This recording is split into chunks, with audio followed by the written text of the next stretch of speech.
Il était clair pour moi, et ce dès le début de cette aventure, que j'allais tôt ou tard explorer tous les univers qui me sont les plus chers. Parmi cette liste, il y en avait un particulièrement qui retenait à chaque fois mon attention. Déterminé à enfin vous en parler, je me suis alors lancé à l'assaut de Rick et Morty. Aussi drôle et dérangeant qu'il soit, et au fur et à mesure de mes recherches, je me suis rapidement senti dépassé et tourmenté par l'originalité de cette œuvre. Tellement d'énigmes à élucider, de mystères et de possibilités. Installez-vous confortablement et bon visionnage.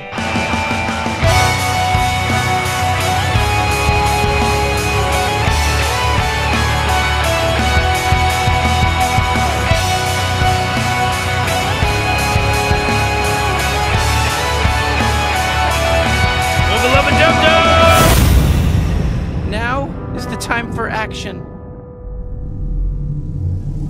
La série commence de plus en plus à se faire connaître dans nos contrées, et je pense qu'il est temps pour moi d'enfin vous proposer un épisode sur Rick et Morty. Un épisode qui sera probablement l'un des plus tordus. Ah, je vous préviens, ça va partir dans tous les sens.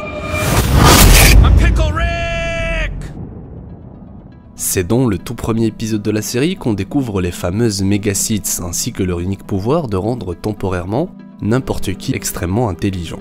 Dans cet épisode, Morty est capable par exemple de répondre à des questions automatiquement, et ce, peu importe leur complexité.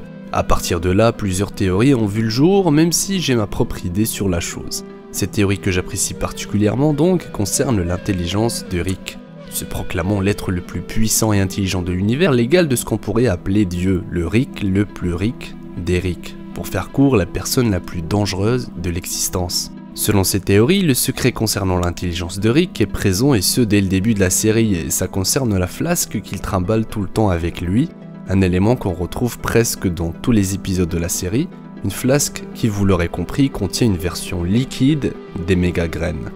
Le souci avec ces graines, c'est qu'elles ont un autre effet particulier, et pas des moindres. Une fois l'effet principal dissipé, la personne concernée perd le contrôle de ses facultés motrices ainsi qu'une partie de ses fonctionnalités cérébrales durant 3 jours.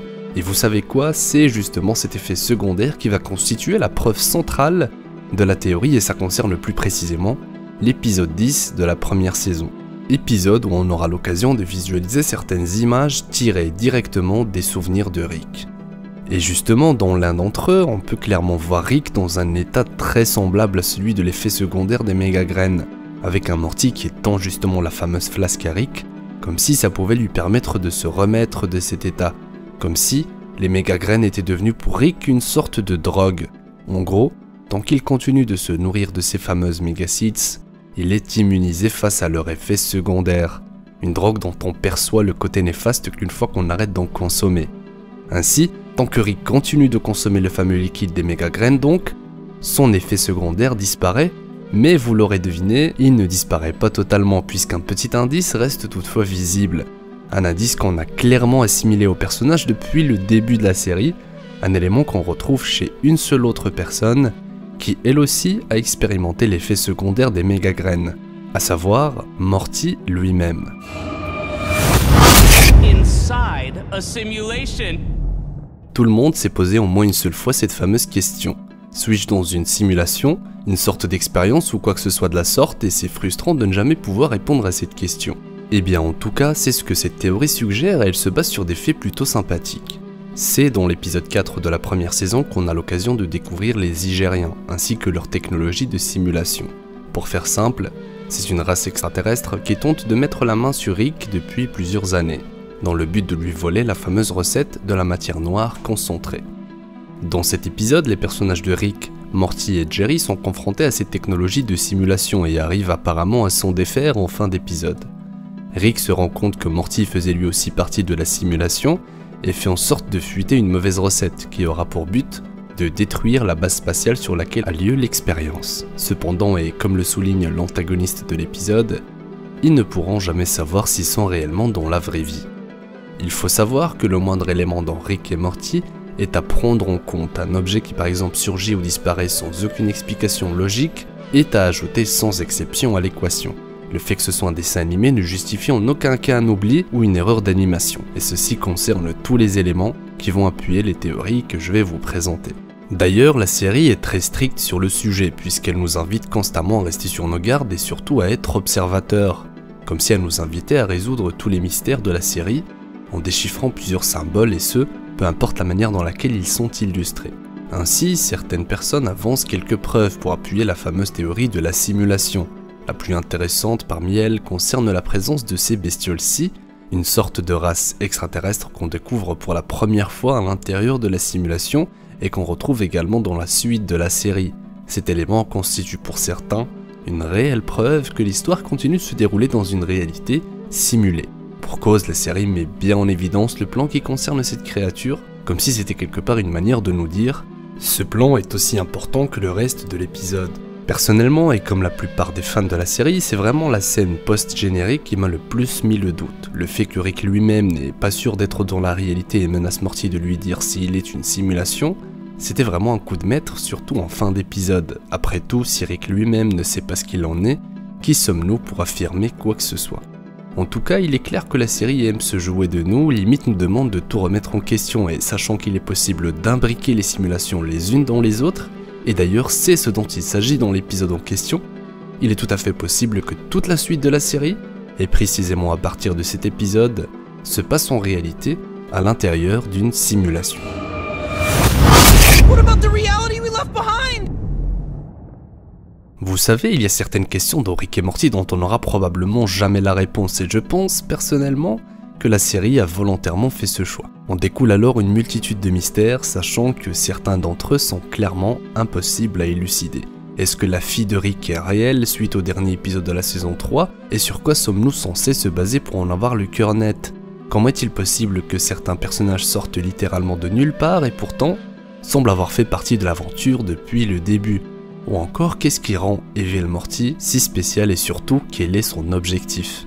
Pour le coup, soit les scénaristes souhaitent exploiter ces zones d'ombre bien plus tard dans la série, ou alors c'est une manière de laisser au spectateur le choix de se faire sa propre interprétation de la chose, ce qui n'est pas plus mal.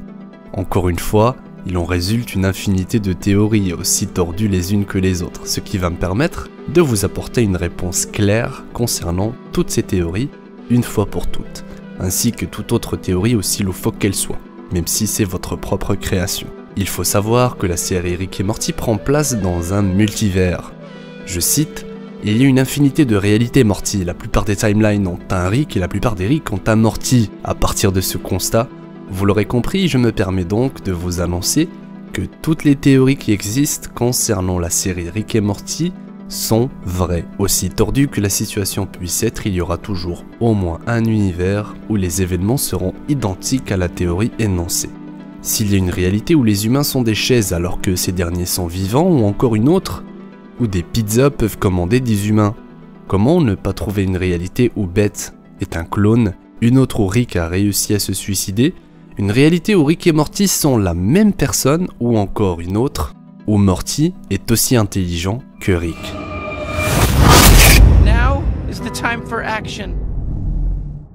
Ah, je suis sûr que vous l'attendiez celle-là. La théorie Evil Morty est l'un des mystères les plus importants de la série. Le Morty intelligent du plus bête des Rick, le tout premier Morty de notre Rick, ou encore un Morty quelconque qu'on aura l'occasion de découvrir plus en détail dans les prochaines saisons de la série. Après tout, difficile de trancher surtout quand on n'est même pas sûr qu'il s'agisse réellement d'un Morty. Ainsi, ma propre version de l'une des théories les plus connues concernant Evil Morty nous présente un Rick qui commet la seule grave erreur de son existence, ce qui va coûter la vie à son Morty d'origine. Ensuite, il décide de se racheter auprès d'un autre Morty qui provient d'un univers qui ressemble le plus à celui d'origine de Rick. Après tout, ce qui différencie notre Rick des autres Rick, c'est qu'il aime sa famille et plus particulièrement Morty, malgré ses faux discours puisqu'il n'hésite pas à se sacrifier pour le sauver. Il est hors de question pour lui de le perdre une deuxième fois. Bien plus tard, le Morty d'origine de Rick, présumé mort, se retrouve miraculeusement toujours en vie et œuvre en secret pour prendre la tête du conseil, devenant par conséquent l'une des personnes les plus influentes, non pas de l'univers, mais du multivers. Il faut savoir que Rick s'absente pendant une durée d'environ 20 ans selon les dialogues de la série, par conséquent il n'est pas censé avoir vu Morty naître, encore moins grandir. Cependant, on retrouve dans la série plusieurs éléments qui nous prouvent le contraire, comme par exemple la fameuse scène des souvenirs de Rick. À partir de là, le doute est permis et il est clair que Rick continue de nous cacher pas mal de choses. Et sachant qu'Evil Morty est probablement l'antagoniste principal de la série, ça laisse présager du très lourd pour la suite des événements. Une autre possibilité que je trouve également intéressante et qui concerne toujours Evil Morty, c'est l'éventualité qu'il soit en réalité un Rick. La situation peut s'avérer assez marrante, mais également intéressante, mais sans plus. Je préfère largement celle du Morty d'origine. De plus, je trouve ça drôle que tout le monde parle d'Evil Morty, mais en aucun cas d'Evil Rick. Après tout, notre Rick, qu'on suit durant toute la série, est clairement présenté comme un destructeur d'univers, à l'image de Cthulhu, une référence qu'on retrouve ancrée dans la série, et ce dans tous les épisodes, à savoir l'opening de la série. J'ai même une théorie personnelle assez farfelue, selon laquelle le secret de la création du Portal Gun se trouve en réalité lié au bébé de Cthulhu, que Rick semble kidnapper dans le générique de la série. En tout cas, vous l'aurez compris, Rick et Morty se prêtent particulièrement bien aux théories et comme je suis plutôt un grand fan de la série, j'étais dans l'obligation d'y consacrer au moins un épisode de l'ultime théorie. Et bien voilà, n'hésitez pas à me donner un retour concernant tout ça, et dites-moi aussi en commentaire quelles sont vos théories préférées, sachant que vous pouvez aussi partager les vôtres. Je me ferai un réel plaisir d'en discuter avec vous, promis je lis tous les commentaires. En parlant de discuter, un Discord est également disponible, le lien est en description. Le petit instant soutien, sachez que le like et le partage, ça m'aide énormément et pour les plus généreux d'entre vous, il est même possible d'aider financièrement la chaîne à se développer. Le lien est également en description ainsi que la totalité des sources utilisées pour la réalisation de cette vidéo. Sur ce, je vous dis à la prochaine pour un ultime théorie qui me tient également à cœur. D'ici là, je vous souhaite une agréable soirée. C'était Hirosef pour vous servir.